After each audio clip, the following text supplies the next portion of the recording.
그 선망의 앵커를 하시다가 그 노동법의 현실에 절망을 해서 그 앵커를 사직을 하고, 그 당시에 저희 아나운서가 6명이었습니다. 근데 6명 모두 계약서를 단 한 명도 쓰지 않고 있었습니다. 노동인권 변호사가 되기 위해서 현재 법학전문대학에서 제가 지금 요즘에 계속 공부하고 있는 법전입니다. 아직 1학년이어서 저는 법을 잘 모르지만 이 법에는 근로기준법이 들어가 있고, 그 근로기준법 안에는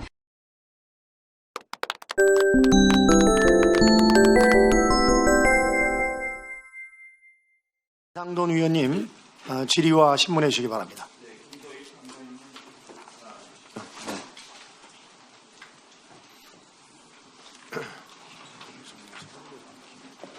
네, 창고인은 대학을 졸업하고 몇몇 방송사에서 리포터 기자로 일하다가 2012년 초부터 대전에 있는 SBS 대전 지역 방송인 TJB에서 3년 반 동안 메인 뉴스의 앵커를 지내셨죠? 네, 맞습니다. 네, 그 선망의 앵커를 하시다가 제가 알기는 그 노동법의 현실에 절망을 해서 그 앵커를 사직을 하고 노동인권 변호사가 되기 위해서 현재 법학전문대학원에서 열심히 공부를 하고 계신 네, 하고 계시죠? 네, 맞죠? 올해 1월에 퇴사를 했고, 네, 지금 재학 중입니다. 네네.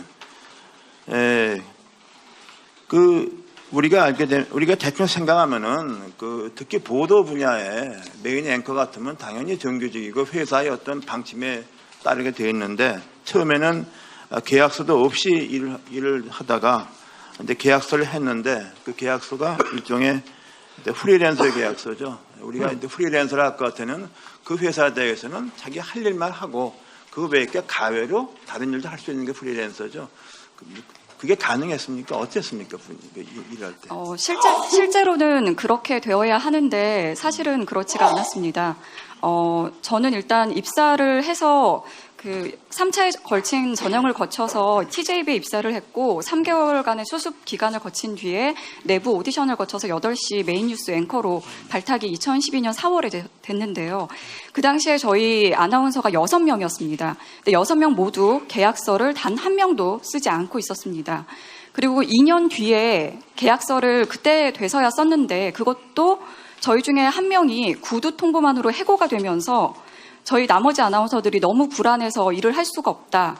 한 달에 걸친 협의를 거쳐서 계약서를 썼습니다. 그런데 그 계약서 역시 프리랜서 계약서라고 이름이 되어 있지 않았고, 전속 계약서로 되어 있고, 다른 방송국에는 출연을 할 수 없다는 그런 내용이 담겨 있었습니다.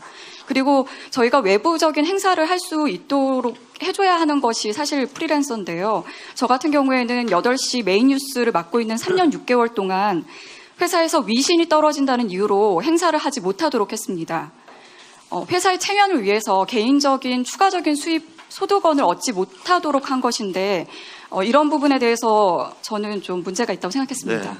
그러니까 프리랜서라는 미명에 임금 X를 말씀드리지 않겠습니다만, 제가 이해해도 굉장히 저임금을 받았고, 말하자면은 사실상 종속적인 노동을 했지만은 프리랜서라는 계약의 미명하에서 그야말로 열악한, 그것도 불안한 고용을 했다, 이런 말씀이시죠. 네, 그리고 제가 이해하기는 그래서 그런 열악한 근로 환경에 절망을 해서 동료의 한 분이 퇴직을 했는데, 그분은 근로자로서 인정을 받아서 퇴직금을 받았는데, 지금 참고인께서는 퇴직한 후에 똑같은 그런 퇴직금 받기 위해서 노동청에다가 어떤 청원을 했는데, 근로자성을 부인당해서 퇴직금도 받지 못했다고 밝혀져 있습니다. 그 관계에 대해서 어떻게 노동청에서 근로자가 아니라는 판단을 받게 된 경위를 간단하게 말씀해 주시죠. 네. 먼저 퇴사했던 2016년에 퇴사했던 유 아나운서가 저와 입사 동기입니다. 그런데 그 친구는 근로자성이 인정이 됐고, 저 같은 경우는 2018년도 1월에 퇴사를 했는데 저는 근로자가 아니라는 판정이 나왔습니다. 그리고 2017년에 퇴사한 또 6년을 근무한 다른 아나운서가 있는데 그 친구는 심지어 근로자성 판단도 하지 않았습니다. 그러니까 임의로 판단을 하지 않기도 하고 똑같은 사안에 대해서 누구는 근로자고 심지어 4년 3개월을 일한 사람은 근로자, 6년을 일한 사람은 근로자가 아니라는 판정이 나왔습니다. 그래서 굉장히 자의적이고 이것에 대해서 전문성이 있는 것인지 좀 의심이 들었는데요. 사실 저희들에 대해서 뭔가가 바뀐 게 있다면 회사가 2017년도에 저희들을 근로자가 아니라고 하기 위해서 유 아나운서와 법적 소송을 가면서 자신들에게 불리했던 모든 것들을 다 없애려고 했습니다. 그래서 저희들을 계약서도 무단으로 자기네들이 만든 계약서를 가지고 와서 사인을 하라고 강요를 하기도 했고요. 그래서 거기에는 용역 수행자로 저희가 적혀 있었습니다.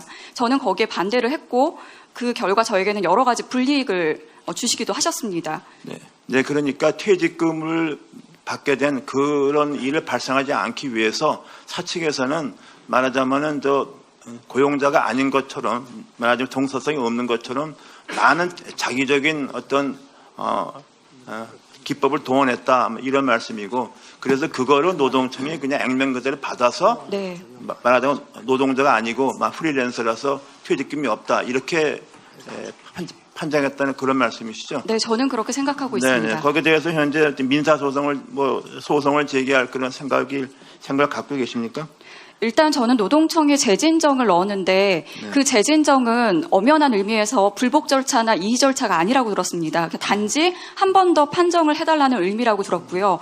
부당해고 같은 경우에는 노동위원회에서 그것에 대해서 판정을 하면 행정심판이나 행정소송으로 다툴 수가 있습니다. 하지만 저희들의 근로자성 판단은 이것이 주어지면은 저희가 민사소송을 무료로 지원받아서 사용자가 계속 퇴직금을 주지 않고 있어서 민사소송에서 저희가 무료로 갈 수 있는 방안이 있는데 그것에 대한 판단을 하지 않거나 그러고 있습니다. 네. 그런데요, 이 문제는 이게 참고의 혼자만의 문제가 아닙니다. 네. 이렇게 열악한, 불안한, 그야말로 속된 말로 하면은 바깥으로 볼 때는 화려하지만은 저임금의 불안한 고용에 시달리고 있고 어떻게 보면은 이것이 엄격하게 보면은 이게 노동법의 위반이죠. 그리고 감독관청인 노동청이 이런 데까지는 손을 못 미쳤는지 아니면 무관심했는지 알 수 없겠지만은 이런 부분에 대해서 감독관청이 많은 신경을 써야 된다고 생각합니다. 마지막으로 현재 느끼시는 심정에 대해서 한 말씀 해주시고 특히 노동당국에 대해서도 한번 말씀해 주시고 방송사의 어떤 네, 저는 MBC 기자로 1년 8개월을 근무를 했고 그 이후에 정규직 기자를 포기하고 아나운서가 되기 위해서 10년 동안 비정규직 방송인으로 살아왔습니다. 그동안 저는 언론은 사회적 약자에게 귀를 기울여야 한다고 믿어왔고 저는 그러한 방송국의 보도 기능을 일정 부분 수행해 왔습니다. 뉴스의 생명은 결국 신뢰성이고 그리고 보도의 핵심은 감시와 고발입니다. 그들 자체가 떳떳하지 않으면 그들이 노동인권을 이야기할 자격이 없다고 생각합니다. 그래서 저는 제가 그토록 오랫동안 근무했던 언론을 위해서 사실 이렇게 지금 로스쿨에 오기도 했고 또 이 방송국의 민낯에 대해서 적극적으로 알리는 노력을 하고 있습니다. 방송국이 달라지고 언론이 떳떳해져야 그들의 감시와 그들의 고발이 의미가 있어진다고 생각합니다. 그리고 방송국의 갑질과 횡포가 전혀 잘 알려지지 않고 있습니다. 저희 아나운서는 굉장히 극소수고 또 이 바닥이 좁다는 이유로 협박이나 회유 그리고 이러한 일을 문제 삼을 경우에 너는 다른 데 가서 방송을 할 수 없을 거다. 이런 자발적인 포기도 계속해서 있어 왔습니다. 그렇기 때문에 저는 이 자리에 섰고 저보다 그래도 구성원이 많은 작가들이나 스태프들은 이제 노조를 만들고 이야기를 하고 있습니다. 저는 그 부분에 있어서 다 함께 힘을 합쳐서 이러한 비정규직 방송인들의 근로자성에 대해서 보다도 노동청이 적극적으로 나서줬으면 하는 바람이 있습니다. 사용자가 포장지로 그 실지를 가린다고 해서 그 포장지에 절대 속지 말고 그 실지를 제대로 판단을 해주셨으면 좋겠습니다. 제가 지금 요즘에 계속 공부하고 있는 법전입니다. 아직 1학년이어서 저는 법을 잘 모르지만 이 법에는 근로기준법이 들어가 있고 그 근로기준법 안에는 많은 노동자들이 목숨을 잃거나 또는 일자리를 잃으면서 원했던 것들이 담겨 있다고 생각하고 있습니다. 지금 방송 영역에 많은 노동자들이 실제로 스태프들은 목숨을 잃기도 하고 과로사를 하고 있습니다. 그리고 저같이 정말 원하던 방송을 떠나야지만 이 이야기를 할 수 있는 구조입니다. 이 사안에 대해서 정말 그 법이 문제라면 법을 바꿔주셨으면 좋겠고, 사람의 문제라면 사람들의 인식을 전환하려는 노력을 앞으로 해야 할 것이라고 생각합니다. 방송 환경이 달라질 때까지 목소리 내겠습니다. 미약한 제 목소리가 방송 영역의 근로 환경 개선의 작은 밑거름이 되길 바랍니다. 감사합니다. 네, 수고 많으셨습니다.